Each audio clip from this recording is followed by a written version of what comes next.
Saludos querida iglesia, bienvenidos al día 3 de nuestro programa de devocionales La Esperanza Empieza Aquí. De nuevo, el propósito de esta serie de devocionales es ayudarnos a estar más conectados con Dios durante este tiempo en el que tenemos que estar con un distanciamiento social. Ya no hay nada que hacer, es lo correcto, es lo adecuado, así es que aprovechemos para conectarnos con nuestro Dios. Quiero empezar recordándoles, enfoca tu mente, enfoca tu corazón en Cristo ahora. Sé que hay muchas cosas por las cuales preocuparnos, sé que hay muchas cosas que nos están dando vueltas en la mente. Ok, déjalas un momento a un lado y concéntrate en tu Dios, en lo que Él quiere hacer, en lo que Él te está diciendo. Quiero que cierres tus ojos y respires profundo. Respira paz, que se vaya la ansiedad. Respira confianza, que se vaya el temor. Respira gracia, que se vaya la culpa. Necesitas enfocar tu mente, necesitas enfocar tu corazón. Hemos estado revisando el primer capítulo del Evangelio de Juan, en los primeros versos nada más. Y si has seguido esa lectura, habrás leído ya en esos primeros 15, 14 versículos de Juan capítulo 1, que hay un momento en el que Juan está bautizando y de pronto Jesús se le acerca. Y Juan el Bautista hace una declaración que es maravillosa, poderosa. Él dice, he aquí el Cordero de Dios que quita el pecado del mundo. Y pecado es una palabra que no nos gusta usar con mucha frecuencia. De hecho, muy por el contrario, en nuestra sociedad actual evitamos casi a toda costa usar esa palabra. Nosotros no la tomamos muy en serio, o la mayoría de gente por lo menos no la toma muy en serio. No le gusta hablar de esa palabra, incluso en una época en la que hay un exceso de una versión distorsionada y equivocada de tolerancia y un exceso de cuidado por lo que es, entre comillas, políticamente correcto. Parece incluso inadecuado, casi prohibitivo usar la palabra pecado, o peor todavía, señalarle a alguien la necesidad de que trabaje con su pecado, que trabaje en dejar un pecado que está quejando su vida, que está destruyendo su vida. Pero la verdad es que el problema del pecado es un problema de todos. Todos tenemos un problema con el pecado. Y no importa dónde tú mires, vas a darte cuenta de que así es. Ahora, ¿cómo sé que puedes darte cuenta de que así es? Porque hoy en día, quizás incluso en estos días con mucha frecuencia, en los noticieros, en los vas a encontrar a mucha gente hablando de la necesidad de ser buenas personas. Como nunca, necesitamos ser buenas personas, que haya buenas personas, seamos buenas personas, con temas de seamos obedientes, seamos responsables, hagamos caso a la autoridad, mantengámonos en casa, no salgas, no tengas contacto inadecuado, no hagas lo que no debes hacer, respeta las normas que se han establecido, seamos buenas personas. Y estoy completamente de acuerdo, tenemos que hacerlo, pero hay un pequeño problema ahí, y es que nadie puede ser una buena persona por su cuenta, porque lo que hace al ser humano incapaz de ser una buena persona es el pecado. No es la falta de inteligencia, ni la falta de educación, ni la falta de capacidad, ni la cultura donde está, ni donde nació, ni donde creció.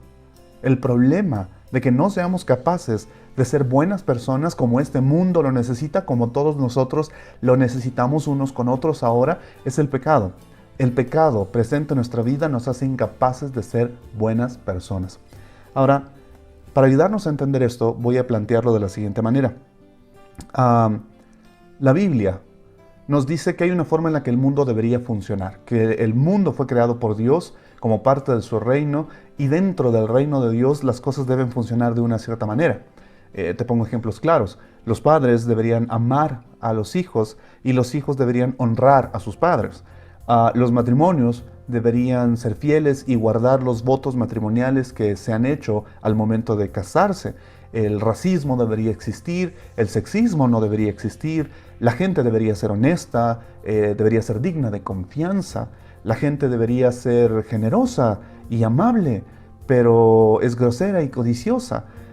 Y la palabra bíblica que describe este mundo donde las cosas se hacen como Dios manda, este mundo donde las cosas se hacen, este reino donde las cosas se hacen como Dios quiere, ese mundo, ese reino, ese estado, la Biblia lo llama Shalom. La Biblia usa la palabra Shalom para referirse a cómo las cosas deberían ser, cómo el mundo debería funcionar, cómo la tierra debería estar, cómo los seres humanos deberíamos ser y actuar. Shalom es cuando el mundo es gobernado por una belleza moral y por justicia. Y la violación del shalom, la violación culposa del shalom, eso es pecado. Y nunca podrás entender el pecado a menos que entiendas bien el shalom de Dios. Y cuando entiendes el shalom de Dios, el shalom que Dios quiere para nosotros, el shalom en el que Dios quiere que nosotros vivamos, entonces empiezas realmente a darte cuenta de qué tan grave el problema del pecado es para todos nosotros. Existen muchas otras formas de sufrimiento para el ser humano, pero entre las muchas formas de sufrimiento que nos pasan, el pecado no es algo que pasa de afuera hacia adentro, el pecado es algo que pasa en nosotros. El pecado y sus consecuencias nos hacen sufrir por dentro. El pecado, un famoso autor de mi preferencia dice, el pecado nos deforma. El pecado nos quita la forma en la que deberíamos funcionar, ser, actuar, vivir. Y tú y yo tenemos una ligera idea, porque estos días que tenemos que estar en esta cuarentena voluntaria, hemos dejado de vivir como estábamos acostumbrados y es raro, es tosco, es difícil, porque no podemos hacer aquello que estábamos acostumbrados a hacer. Es más, hemos perdido nuestra libertad voluntariamente, pero la hemos perdido.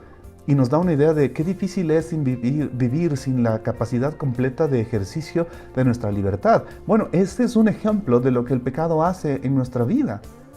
Este es un ejemplo tácito de cómo el pecado puede destruir aquellos planes que Dios tenía para nosotros de bienestar y libertad y coartar, destruirnos por dentro, de forma que distorsiona, destruye el plan perfecto y nos vemos a nosotros haciendo solo pedacitos de todo aquello que podíamos hacer y siendo solo pedazos de todo aquello que podemos ser. Eso, Jesús quiere quitar el pecado de nuestra vida. Él, por cierto, no solo quiere remover la culpa que el pecado trae a nuestra vida y el dolor, sino Él quiere remover la carga que el pecado nos implica. Porque el pecado realmente se vuelve tremendamente corrosivo en la vida del ser humano. E insisto, no solamente en el sentido de que Cristo quiere quitar el pecado de nuestras vidas para que no suframos las consecuencias de lo que el pecado va a traer a nuestras vidas inevitablemente y que ya no estemos metidos en problemas con Dios, sino que Jesús quiere librarnos del pecado en sí mismo, de esta corrosión que el pecado produce, esta distorsión que el pecado produce en nosotros. Y quiero pedirte hoy que te preguntes muy honestamente, muy honestamente, ¿dónde le he dado espacio al pecado en mi vida? ¿Dónde tú le has dado espacio al pecado en tu vida? Primera de Juan, capítulo 1, versos 8 al 10, dice algo muy interesante. Porque en estos momentos quizás algunos de ustedes están pensando, yo creo que no peco mucho, bueno, yo no hago las cosas que hacía antes, es más, ni he salido, entonces ni chance de pecar he tenido. Pero la Biblia dice esto en este pasaje de la primera carta de Juan, capítulo 1, versos 8 al 10. Si afirmamos que no tenemos pecado, lo único que hacemos es engañarnos a nosotros mismos y no vivimos en la verdad. Pero si confesamos nuestros pecados a Dios, Él es fiel y justo para perdonarnos nuestros pecados y limpiarnos de toda maldad.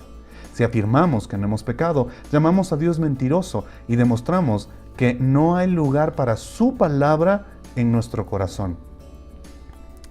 Donde sea que tú y yo vayamos estos días, a los tiempos que tienes autorizado salir para ir a hacer compras o hacer alguna gestión financiera, vas a descubrir que en todos esos lugares hay muchísima gente haciendo limpieza como nunca, desinfectando todo, usando gel antibacterial, gente lavándolo todo, desinfectando autos, lavando autos, todas las superficies de alto contacto. Nos estamos lavando las manos con mucha más frecuencia de lo que normalmente haríamos, con una rigurosidad que nunca antes se había visto. Estamos limpiando pisos, estamos limpiando nuestros autos, estamos limpiando superficies, pero ¿qué pasa con nuestra alma? Dios es fiel y justo para perdonar nuestros pecados y limpiarnos de toda maldad.